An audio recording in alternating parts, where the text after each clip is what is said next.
PowerPlayChess, brought to you in association with Kagi. I'd like to show you a game that was played with the Kalashnikov Sicilian. So that's the opening that starts like this. E4 for white, C5 for black, a Sicilian, and black goes with knight C6. It's nice to develop a piece. White plays the open Sicilian, exchange, and then E5, immediately challenging that knight in the middle of the board. Now, white has a lot of options here, but there's really only one move that tests white, and that's knight B5. And then black plays D6, preventing the knight check on D6. And this is really the starting position of the Kalashnikov Sicilian. Now, this game was sent in to me by a viewer of the channel, Arnaud. Thank you to Arnaud for sending it in. You can see his online handle is Ventricule. That's a great name. So this was a rapid play game that he played not so long ago at the end of May. And he was particularly proud of it, and so he sent it in to me. I have to say, I always really like it when you, the viewers, send in games to me that you're proud of. Particularly when they're with a system that I've recommended. And indeed, Arnaud had bought my book on the Kalashnikov Sicilian and also the Chessable course too. And there comes a really interesting moment in this game. Well, we'll come on to it just out of the opening. And I'll talk a little bit more about that in a second. So white played knight c3, which is of course one of the main moves. Very sensible, bringing out a knight. Black pushes that knight round to the side of the board. Now black has a few options here. B5, bishop E6, and the move that I recommend, bishop E7. So yeah, that's the move that I recommend in my course. Now the main line here is to redeploy that knight C4, and then we just get quite an unusual position where white has actually wasted a lot of time, but the knight has been redeployed. So black has a very slight lead in development, and that's what makes this an interesting opening for black. But anyway, you can check that out yourselves. But in this position, white played bishop e2. Well, that's a very unpretentious move, very sensible developing move.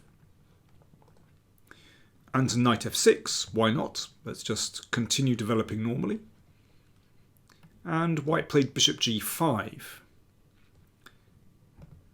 and exchanged on f6. Well, this is a very common exchange in this opening. So white gives up a bishop for a knight. However, it means that white has a little bit more control over the d5 square. But we can handle that. Knight d5, occupying d5, bishop e6. So, I mean, really, this is a very typical position from the Kalashnikov. Also, you get this kind of position in the Sveshnikov as well. So the pawn structure is really important.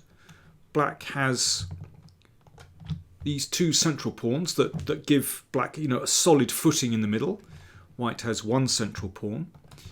And this structure on the queen side is important as well. Often black can carry out a minority attack. Now the normal move here would be for white to castle. And then bishop g5, and this is a very typical kind of position. So I call this the breakout bishop. So this bishop, this one doesn't have an opponent, looks good on this diagonal. And there's often a fight for control over the d5 square with black playing the knight back to e7.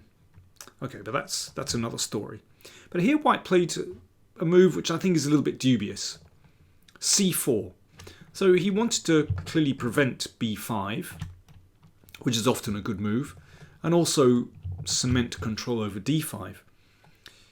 But there is a huge drawback with this move.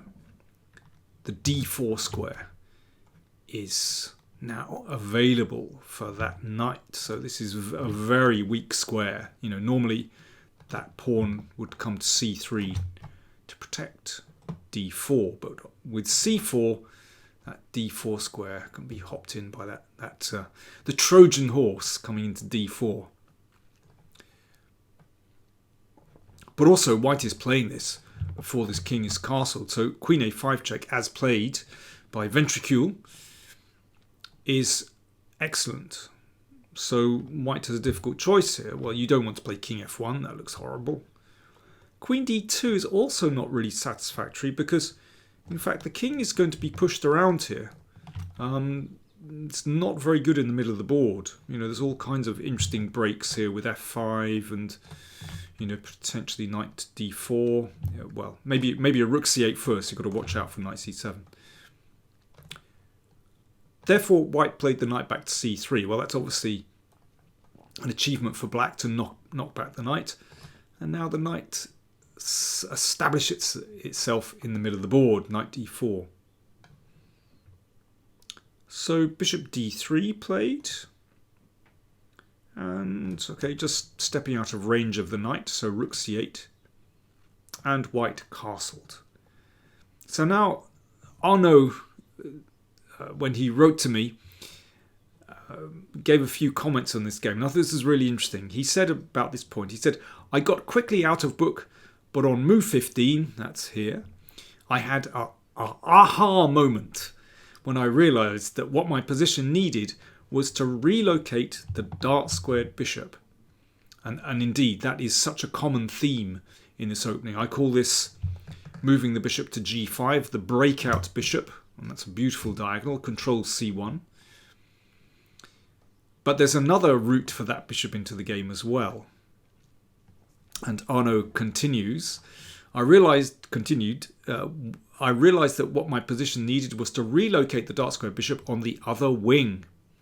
I vividly heard your voice talk about the bad bishop bounce. Yes, that's one of the strategic themes I mentioned in the course. And therefore I played bishop d8. There we go. This is a classic example of the bad bishop bounce. So it bounces off the back rank to this wonderful square b6, where it shoots down this diagonal, looks at some key squares supporting the knight, and can perhaps move to c5 as well. And it's worth taking the time to do this. And it's because these pawns are on dart squares, you see that carves out territory and can support the minor pieces on these squares, so it's very nice. So knight d5 played here. I mean, it's possible to exchange off that knight, but watch what would happen after this exchange. Bishop b6. The bishop, in fact, will take the place of that knight. Controls some beautiful squares here. And of course there's pressure on c4 as well. That's a very common theme. White played knight d5. Okay, a similar kind of knight. But there is a big difference actually. Because with the bishop on e6, that knight can be just exchanged off. Now here white has the usual dilemma. Which way do you recapture? Well, if c takes d5, then I think b5 would be a good move to stop the knight coming here. And let's say knight c2. Well, that achieves something. This knight can be exchanged off. Let's play queen b4. The queen very nicely active. And here, frankly, you need two dart square bishops. I mean, this is such an inviting position. You could play bishop b6. That's the classic bad bishop bounce. And bishop looks good here and perhaps relocating to d4. But in fact, bishop g5 also looks very attractive because it covers the c1 square and makes it very difficult for white to challenge on the c-file. And then, you know, black could simply double rooks and has control over the open file. So really attractive position. In any case, after the exchange on d5, white played e takes d5. And this is a pawn structure which I also discuss in the course, because now black has this lovely 4-3 pawn majority on the king side, and black is ready for the steamroller. These f and e pawns can advance down the board and start to plough through the middle of the board, but also attack white's king. Anyway, Ventricule continued with the bad bishop bounce, supporting this one. Queen h5, well, that threatens mate, but that's not a very successful demonstration. The queen just has to go back, and then f5. So here we go with the pawn steamroller. Such a common theme in this opening. The king moves out of the way of the bishop. Well, I understand that, but it doesn't change things. Bishop c5, pushing the knight back. Now, how do we play with black here? I mean, there are some very nice options, but I think the way that Ventricule played this one is very thematic. So we've seen the bad bishop bounce from f6 here, but now we need a bad queen bounce. Queen d8. Yeah, the queen was doing something on the queen side, but it sees that it has really good options on the king side. This is where black wants to attack now with this lovely 4-3 pawn majority. g3 played, queen h3. And yeah, black is ready to push here, and this is incredibly dangerous. I mean, both these pawns could advance. Bishop e2. And here, well, this is a rapid game. Rook e8 played. That's kind of a routine move. I mean, I think in this position I would be sorely tempted to play g5 with the idea rook f6 to h6. I mean, white can defend like this, but let's push again. And this one could be coming very soon. I mean, it looks like such an attractive position. And if this one, okay, well, we could exchange off. Maybe rook c7. This one could swing across the board. I mean, this looks like a fantastic attack to me. You know, all black's pieces participating. I mean these as well, not just the major pieces on the king side. Anyway, rook e8 played. I mean, black is so solid here. It's very hard for white to make any kind of impression against black's position. Bishop f3. And black exchanged off and put the queen back. I guess perhaps didn't want to. Yeah, I guess this is preempting an exchange with queen g2. a3. And yeah, I mean, e4 is possible here, but queen d2, that's a nice little incursion. White should offer an exchange of queens here, but I mean, this endgame is still fantastic for black. Although I have to say I would keep the queens on in this position and try to checkmate white. But in any case, white made a mistake with b4. Bishop d4, there's a problem here.